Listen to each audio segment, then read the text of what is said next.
नमस्कार करता हूँ। ये नमस्कार क्यों है, इसके पीछे भी बहुत बड़ी वजह है।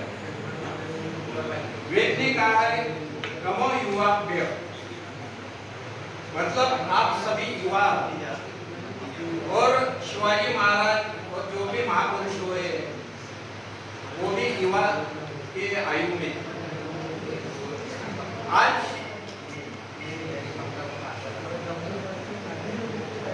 इस देश में सभ्यता, परंपरा, सांस्कृतिक और सामाजिक की धरोहर को आप और आगे ले जा सकते हो।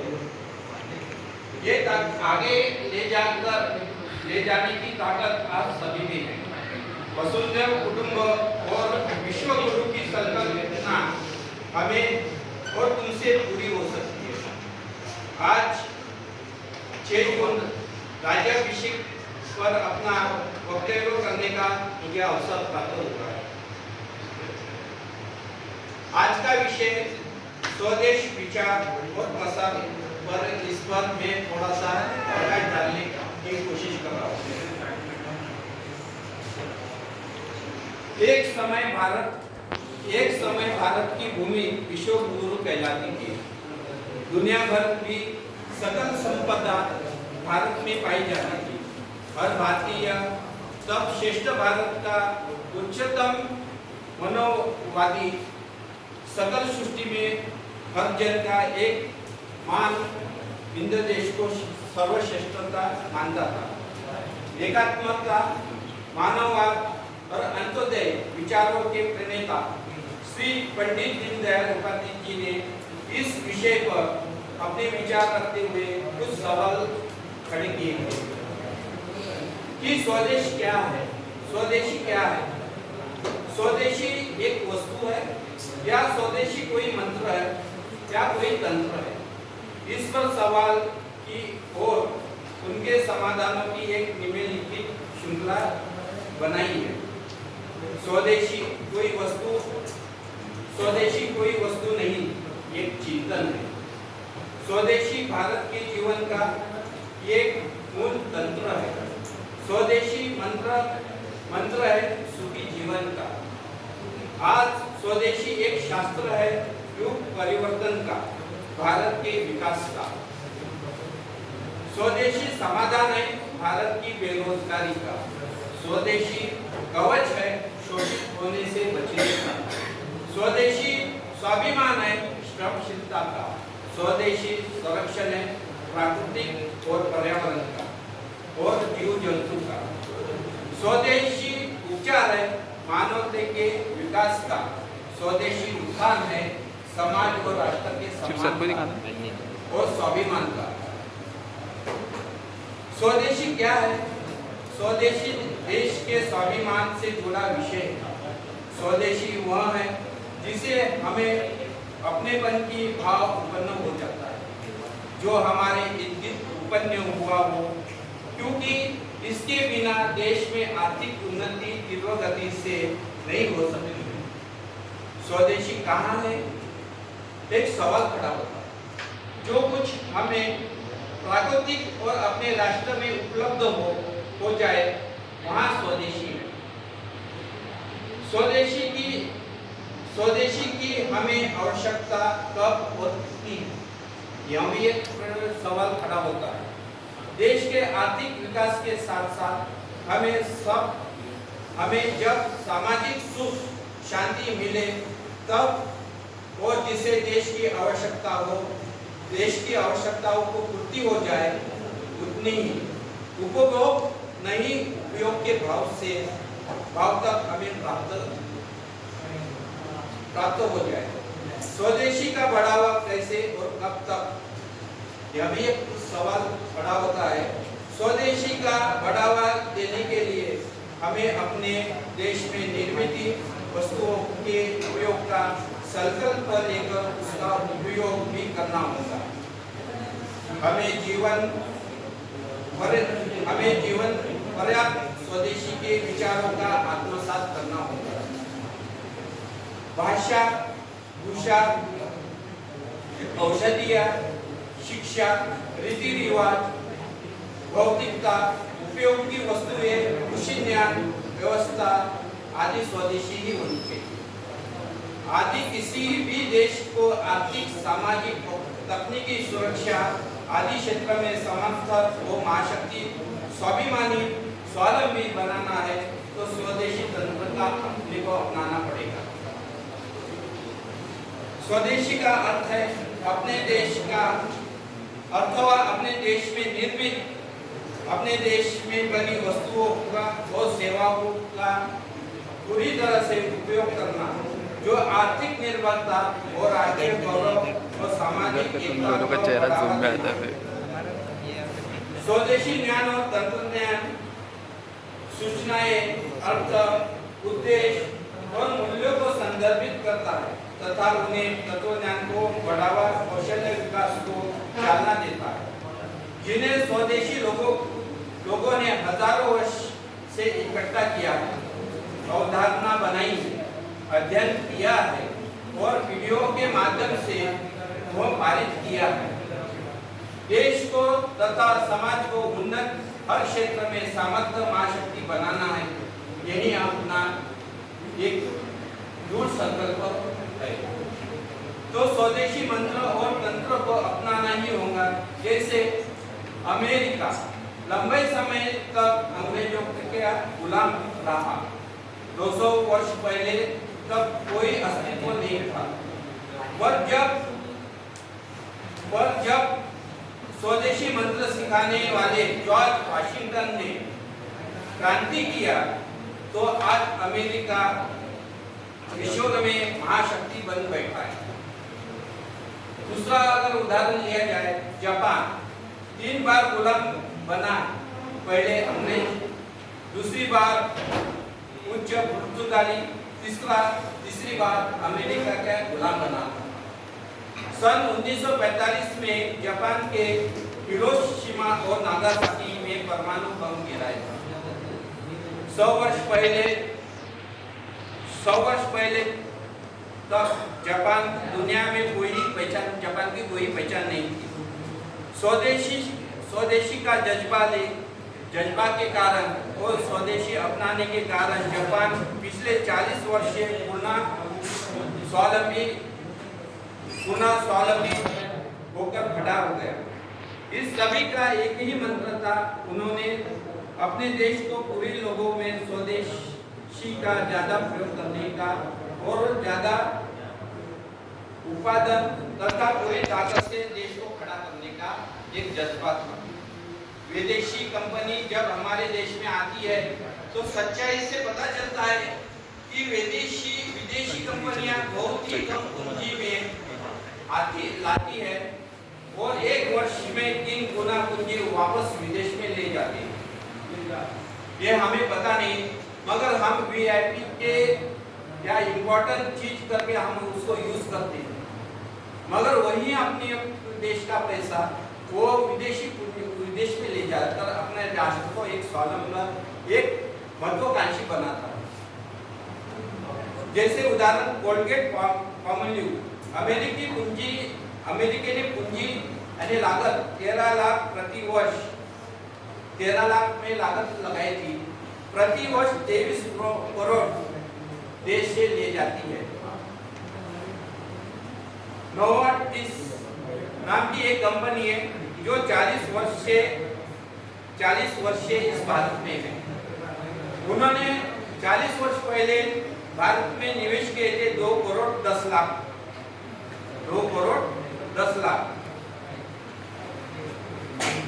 और अब वो प्रति महीना जो 94 करोड़ वो विदेश में ले जाते हैं। गुडियर अमेरिकी एक टायर कंपनी है, गुडियर वो टायर बनाती है। उसने इस देश में अपनी पूंजी निवेश की थी 2 करोड़ 37 लाख। अब वो प्रॉफिट कमाती है 240 करोड़ प्रति वर्ष, वो अमेरिका में लेके जाती है। कैल्सो 30 वर्ष पहले ये कंपनी आई थी, इसने निवेश किया था 8 करोड़ 40 लाख। अब प्रति वर्ष वो लेके जाती है 533 करोड़ 66 लाख। रुपए वो प्रतिवर्ष वो अपने देश में ले जाती है। तो यह रोजगार के अवसर बढ़ाते हैं। हम कहते हैं कि विदेश से कंपनी आई तो रोजगार के अवसर बढ़ाते हैं, जबकि ये देखने में आया है कि विदेशी कंपनी आने पर वह हमको गुलामी बना के रखते हैं। गुलाम, मानसिक गुलाम, भोगीवादी दृष्टिकोण और देश के प्रति कोई अपनाना नहीं। ये दृष्टिकोण हमको एक स्लो पॉइजन की तरह हमारे माइंड में, हमारे मन में छाप छोड़ी हुई आएगी। वही अगर हम कहते हैं कि विदेशी कंपनी आई तो हमको रोजगार के अवसर प्राप्त होते हैं, मगर वही विदेशी कंपनी अगर बंद हो जाए या फिर भारतीय जो वर्कर है तो निकाला जाए तो बेरोजगारी और तेजी से बढ़ती है। इसका जो यह पूरी तरह से स्पष्ट दिखाई देता है कि बेरोजगारी कम नहीं होती है तो बेरोजगारी बढ़ती है। आज पहले के युग में कृषि प्रधान देश था, कृषि प्रधान पीढ़ियों ने पीढ़ी कृषि करता आ रहा था, तो उसको रोजगार की एक चिंता नहीं थी। कोई किसी का बिजनेस था, पीढ़ी से पीढ़ी आता हुआ, उसको भी रोजगार की कोई चिंता नहीं थी। आज बेरोजगारी दिन से दिन बढ़ती जा रही है क्योंकि हमारी मानसिकता गुलामी की ओर बढ़ रही है। साधारण सी बात है, किसी को काम साधारण सी बात है, अगर कोई विदेशी मशीन आती है जहाँ पर 100 लोगों की जरूरत होती है, वही विदेशी मशीनरी 10 लोगों में काम करती है। तो इसके कारण से जो 90 लोग है वो बेरोजगार हो जाते हैं। अब जरूरी है कि हमको अपना मंत्र को अपनाना। हमारा मंत्र और तंत्र यही है, स्वदेश। हमारे आजू बाजू में 100 अपने ही देश में उत्पादन होते हैं, वही उत्पादन अपने घर में अपनाना पड़ेगा ताकि हमारी सामाजिक स्तर और बढ़े, हमारी आर्थिक स्थिति और बढ़े, और सामाजिक तथा आर्थिक स्थिति बढ़ी तो हमारे देश की स्थिति, आर्थिक स्थिति और बढ़ सकती है। इसके पीछे क्यों? क्योंकि आज भारत का पैसा, धन विदेश में ये बड़े पैमाने पर जा रहा है। आज भारत का पैसा हमारे समाज में ही डिस्ट्रीब्यूट हो जाए तो आज हमारा देश का और हर देश के नागरिक का एक सामाजिक स्तर और बढ़ जाएगा। हमारे विचारधारा, हमारी संस्कृति, हमारी परंपरा, हमारे रूढ़ियाँ को और मजबूती से आगे बढ़ सकते हैं। आज हम भारत महान क्यों बोलते हैं? जितनी बड़ी स्ट्रक्चर है इसके लिए नहीं, तो आज दूर संकल्प से भारत आज भी अपने विचारों पर स्थिर है। आज जो निर्मिति सबसे पहले भारत में ही निर्मित हुई, जो जीरो से स्टार्ट हुई, जो आर्यभट्ट ने स्टार्ट किया, वैज्ञानिक गतिविधि भारत में ही स्टार्ट हुई है, शुरुआत भारत ने ही की है। जो आर्यभट्ट ने आकाश गंगा के तारे तथा ग्रह के जो दूरियां होती है उसकी गणना आर्यभट्ट ने की। आज भारत विकास की ओर बढ़ रहा है, आज आधुनिक भारत हो रहा है। आज हमने सिंधु ऑपरेशन देखा है, जो स्वदेशी उत्पादनों पर बढ़ावा दे रहा है। आज सुई से लेकर न्यू टेक्नोलॉजी तक सभी वस्तुएं, सभी रक्षा उत्पादन, सभी चीज भारत में ही निर्मित होनी चाहिए। ये संकल्प भारत मेकिंग इंडिया के द्वारा लिया गया। इसलिए भारत सरकार ने हर किसी को प्रशिक्षण, भारत स्किल के माध्यम से प्रशिक्षित होने का एक संकल्प लिया, जो केवल नौकरी के लिए नहीं तो स्वयं का रोजगार रोजगार उद्योग बना सके। इस रोजगार उद्योग बनाने के लिए सरकार ने नई नई योजना और नए नए संकल्प लिए गए जो हमें अभी तक पता नहीं। अगर यहाँ पर कोई खुद का रोजगार खड़ा करना चाहता है तो उसकी बनाई गई वस्तु की क्वालिटी भारत सरकार के द्वारा उसको जांची जाती है और वो जो क्वालिटी का ये वस्तुएं उत्पादन की है वही वो आयात अदर देश में अदर कंट्री में करने का एक संकल्प लिया। जैसे आदिवासियों के लिए एक बांबू का उद्योग जो छोटे कस्बे में और आदिवासी इलाकों में बांबू का जो उद्योग रहता था पहले उसको प्राधान्य नहीं था। आज भारत सरकार की ओर से उनको रोजगार के अवसर प्रदान किए और सुविधा के भी अवसर प्रदान किए। बांबू उद्योग को अच्छी से कलाकृति करके वो विदेशों में उसका सप्लाई आयात किया जाता है और जिसको लागत और उसका मुनाफा भारत सरकार खुद देती है। आज इसी तरह से छोटे छोटे जो योजनाएं बनाई है वो कुशलता को बढ़ाने के लिए वो स्वयं रोजगार निर्मित करने के लिए किया गया।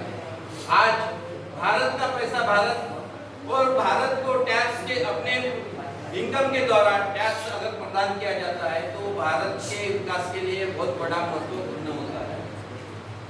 आज सिंदूर के इसमें देखा है कि आज तंत्रज्ञान के अवसर पर एक ड्रोन या किसी तरह का हमको किसी जान और माल की नुकसान नहीं हुआ। उसके दौरान हमारे प्रधान नरेंद्र मोदी जी ने यह संकल्पना दूरदृष्टि से रखकर पहले ही एक दूरदृष्टि रखी है, एक संकल्पना रखी है कि यहाँ पर जो स्वदेशी निर्मित जो पहले विदेशी से आते थे वो सभी वस्तुएं आज मेकिंग इंडिया के माध्यम से तैयार करने लगे। गुजरात में अभी पिछले साल में एक प्लान आया जो कोई 73-9 का प्लेन बन रहा था, वही सबसे बड़ा प्लेन वो विदेश से बनता था और इधर आ रहा था। आज गुजरात में बहुत बड़ी उसका मैन्युफैक्चरिंग तैयार हो गया। ये पिछले साल में वो पीएम ने इसका जो है उद्घाटन भी किया है। क्यों किया है? क्योंकि आज और देखा जाए तो विदेश में भी अपने जैसे यानी जो भारत में जो कुशल कारीगर है वो और अदर कंट्री में नहीं। आज डिमांड भी कुशल कारीगर में विदेश में है, मगर वही स्किल अगर हम अपने भारत में ईमानदारी से रखकर अगर उस पर उसके प्रति कार्य करते हैं तो हमारा देश, हमारा राष्ट्र और हमारा समाज और अपना मनोबल उच्चतम तक पहुंच सकता है। आज हम देश के लिए और राष्ट्र के प्रति हम क्या कर सकते हैं? बॉर्डर में जा सकते हैं। ओनली बॉर्डर में जाकर तो वो तो एक अंतरराष्ट्रीय सीमा को सुरक्षा कवच देने का कार्य है, पर इंटरनल क्या है? हम तो अपने देश के मनोबल को कैसे ऊंचा रख सकते हैं और इसी तरह विश्व गुरु किस तरह से बन सकता है।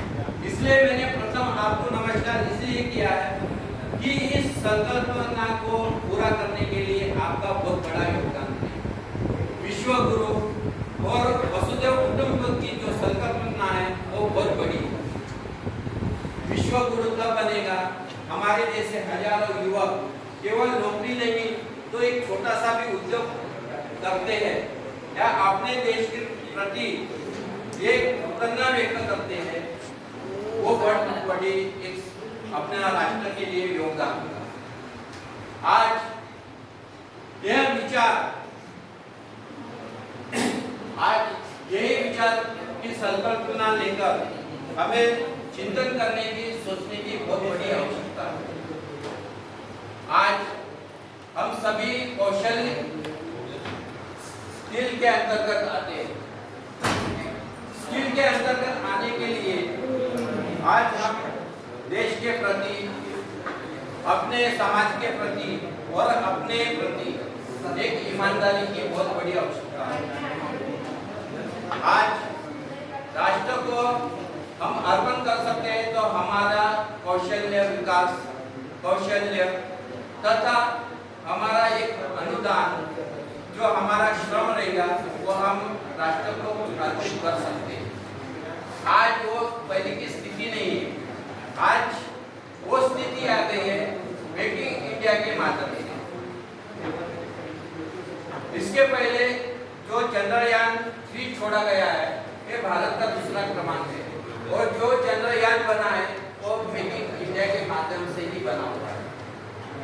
इसीलिए आज अपना भारत पूरे विश्व में तीसरा क्रमांक में आता है। आज हमारे विचार, हमारी परंपरा, हमारी रूढ़ी आज सब विश्व में मानने की है। अगर एक अपनी नींव बनाकर रखने का एक अवसर हमें प्रदान करने का एक अवसर हमें प्राप्त हुआ। आज ज्यादा न बोलते हुए यही कहना चाहता हूँ, खुद के देश में बनी हुई निर्मित वस्तु, खुद के देश में बनी हुई निर्मित वस्तु का अपनाना और रोजगार के अधिक से अधिक अवसर प्राप्त करना और आर्थिक स्थिति को सुधारना, यही हमारी संकल्पना है। इसी के साथ हम ये आज के दिन हम इतना एक छोटा सा एक संकल्प देश के प्रति कर सकते हैं, अपने प्रति कर सकते हैं। आज के बाद जो भी वस्तु बनाई होगी वो हमको अपनानी होगी, वो सिर्फ अपने आजू बाजू या देश स्वदेशी वस्तु अपनानी होगी। एग्जाम्पल है कि जो अगरबत्ती भी लगाते हैं तो यहाँ से जो लकड़ी आती है वो चाइना से आती है, चाइना का, क्योंकि उसको फिनिशिंग ज्यादा देती है। कहने का मतलब वही अगरबत्ती अगर हमको अगरबत्ती सुबह शाम के लिए यूज करते हैं और यही अगरबत्ती हम खुद का रोजगार उपयोग कर सकते हैं। जैसे धूप अगरबत्ती, गोबर से बनी हुई धूप अगरबत्ती स्वास्थ्य के लिए भी बहुत अच्छा होता है तथा हमारे घर में जो बैक्टीरिया होते हैं उसको भी डिस्ट्रॉय करता है और स्वास्थ्य की कोई प्रॉब्लम भी नहीं होती है और सुगंधित बनी होती है। ये एक दूसरा एक फूलों से जो सूखे हुए फूल है उसके द्वारा भी हम धूप अगरबत्ती या कोई इतर में हम बना सकते हैं, जो हम अपना रोजगार छोटे से उद्योग से हम बड़ा कर सकते हैं। हम परफ्यूम यूज करते हैं जो बाहर से सबसे अधिक आता है। आज हम अपने आप को भाग्यशाली इस तरह समझते हैं कि हमारा जो जन्म हुआ है वो भारत के अंदर हुआ और सबसे अधिक साधन सामग्री जो है भारत के अंदर में ही हुई और आज उसी कच्चा माल को लेकर अपने ही देश के अंदर विदेशी कंपनी बनाकर वही डबल और ट्रिपल गुना में हमको ही बेचती है। हमको अभी सक्रिय होने की जरूरत। हम थोड़ा सा इसके लिए सरकार का योगदान भी हमारे लिए बहुत बड़े काफी लाभदायक है और इस योगदान का या कोई मार्गदर्शन लेकर हम खुद का रोजगार पर उपलब्ध कर सकते हैं। पिछले टाइम में प्रधान मुद्रा लोन योजना निकली थी। इसका मतलब क्या है? लोन निकालना और अपना मकान बनना, अपना ये करना, वो नहीं। लोन होता है अगर मैं स्किल वर्कर हूँ, मैं इलेक्ट्रिशियन हो, वेल्डर हो, फिटर हो, जो भी हूँ, मुझे रोजगार नहीं मिलता है तो मैं खुद का एक छोटा सा बिजनेस स्टार्ट कर सकता हूँ। मेरे पास कैपिटल्स नहीं है, भांडवल नहीं है, तो 5 लाख तक तुमको लोन दिया जाता है। 5 लाख लोन देने के बाद में आपका स्टार्टअप तुम खुद कर सकते हैं। ये एक पहला है। 5 लाख का लोन लेने के बाद में आपको 2 साल के बाद बैंक को 3 लाख रुपए रिटर्न करना है इंस्टॉलमेंट पर 2 साल के बाद और 2 लाख की सब्सिडी मिलती है बिना इंटरेस्ट के। यह बहुत बड़ी योजना है। क्यों? क्योंकि आज हमारे बेरोजगारी के जो है, आज पढ़े लिखे स्किल वर्कर है जो सिर्फ हमको नौकरी के लिए हम घूम रहे हैं, आज खुद का व्यवसाय हम खुद स्टार्ट कर सकते हैं। हमारी मानसिकता गुलामी की नहीं होनी चाहिए। हमारी मानसिकता स्वयं रोजगारी और खुद के बल पर देश के प्रति अपनाने की, हमारा कौशल्य विकास जो है, हमारा श्रम देश के लिए बहुत बड़ा योगदान रहेगा। हम ये संकल्पना के साथ आज यहाँ से जाएंगे इस पावन अवसर पर कि हमको एक माइंड में फिक्स करना है कि जो भी वस्तुएं हम घर में यूज करते हैं या पर्सनल यूज करते हैं वो स्वदेशी होना चाहिए, ताकि भारत के अंदर में अपना बहुत बड़ा एक योगदान बने और राष्ट्र की उन्नति के लिए हमारा ये एक छोटा सा योगदान है। यही हमारी संकल्पना होनी चाहिए। इस अवसर पर मैं अपने 2 शब्द वक्तव्य को समाप्त करता हूँ। जय हिंद, जय भारत।